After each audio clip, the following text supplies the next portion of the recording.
जय माताजी दोस्तों। तो अत्यारे अमे छीए अहींया ब्रह्मकुंड पर हरिद्वार अने तमे जोई शको छो कि आज गंगाजीनुं पाणी बहु ज ओछुं छे, केम के आगळथी रोकी देवामां आव्युं छे। गंगाजीनी साफ सफाई पण थई रही छे अने साथे कोई कार आमां बधी घणी बधी वही गई छे, बधी कारने पण काढे छे एवुं पण छे।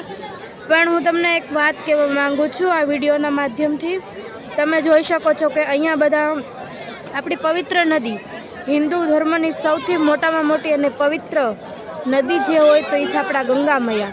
पण एनी अंदर तमे जोई शको छो बधा केवी रीते नाही रह्या छे, पोतानी मर्यादानुं कोई ज भान नथी। मात्र एक ज वस्त्र पहेरीने बधा नाही रह्या छे। तो अहींया आपणे जोई शकीए तो नानी दीकरीओ पण होय, बहनो होय, मोटी उंमरना दादा दादी पण होय, मतलब मोटी उंमरना पण महिलाओ होय। तो ए बधाने तमे जोई शको छो कि आ केटली शर्मजनक वात छे।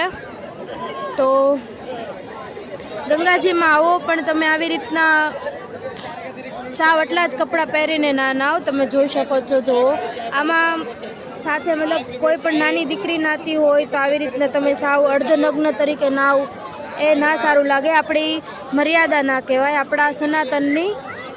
तो थोड़ुं ध्यान राखो। तमे लोको अहींया आवो छो तो पूरा वस्त्र पहेरीने नाव, केम के खुद गंगा मैया पण ए पण माताजी छे, एने पण शर्म लागे। ओके, तो आपणे आपणा पुराणो अनुसार बधा ज वस्त्र पहेरीने नावવું જોઈએ। આવી રીતના અર્ધ વસ્ત્ર પહેરીને નાહવું એ પણ એક પાપ જ છે। તો તમે આવો તો થોડું આનું ધ્યાન રાખો અને આ વિડીયોને શેર પણ કરો એટલો, તાકી બધાને જ ખબર પડે। Thank you.